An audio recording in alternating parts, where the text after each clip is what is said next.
एकनाथ शिंदे आज संभाजीनगरच्या दौऱ्यावरती आहेत आणि सिल्लोड शहरामध्ये त्यांची भव्य अशी रॅली जी आहे ती या ठिकाणी सुरू असल्याचं आपल्याला पाहायला मिळत आहे।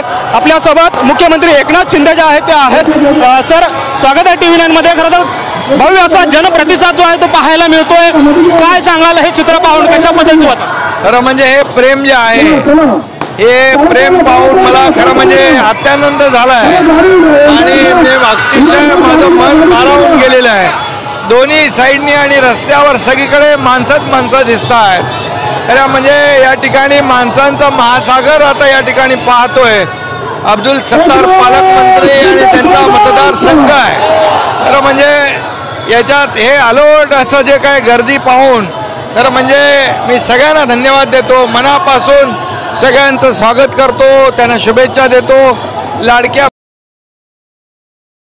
म्हणतायत, स्वागत करतायत, ओवाळणी करतायत, लाडके भाऊ भेटतायत तेही स्वागत करतायत, ज्येष्ठ भेटतात तेही सगळं भेटतात, सगळे लोक यामध्ये सामील झालेले आहेत।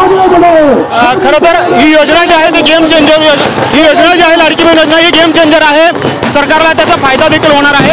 आता विरोधक आता मोठ्या प्रमाणात टीका करताना पाहायला मिळतात, विशेषतः लाडके विरोधक टीका करतायत।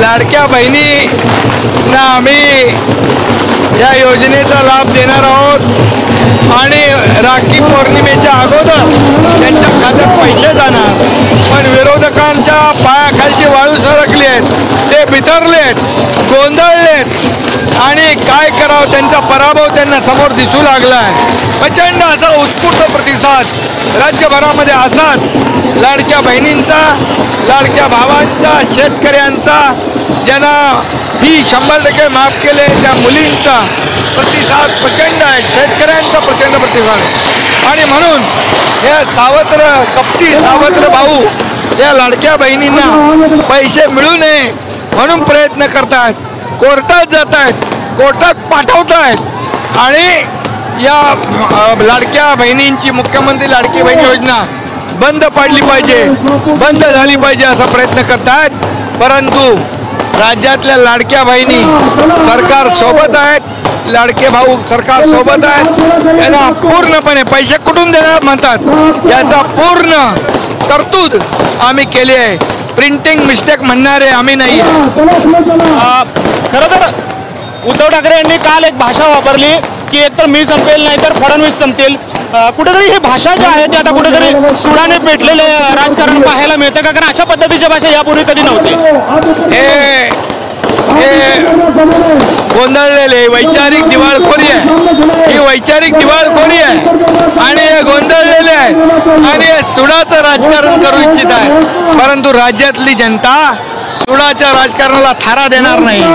आम्ही जे काम केलंय, विकास कामं केली आहेत, कल्याणकारी योजना केलेल्या आहेत, त्यामुळे मी, देवेंद्रजी, अजितदादा आम्ही सगळे मिळून लोकांची सेवा करतोय। त्यामुळे विरोधक किती काही बोलले तरी देवेंद्रजींचा बाल बाका करू शकत नाही। देवेंद्रजींच्या पाठीमागे मुख्यमंत्री खंबीरपणे उभा आहे, महाराष्ट्रातली जनता खंबीरपणे उभी आहे। सिम साहेब, खरं तर निवडणुका जवळ आहेत, जागा वाटपाचा प्रश्न आहे। अजितदादा म्हणाले की ज्या ठिकाणी ज्या विद्यमान जागा ज्या आहेत त्या तशाच राहतील आणि उर्वरित जागांवर वाटप होईल। काही आमच्यामध्ये वाद नाही, समन्वयाने सगळं होईल, आपल्याला कळेल, पुन्हा महायुतीची सत्ता येईल आणि महाविकास आघाडी घरी बसेल।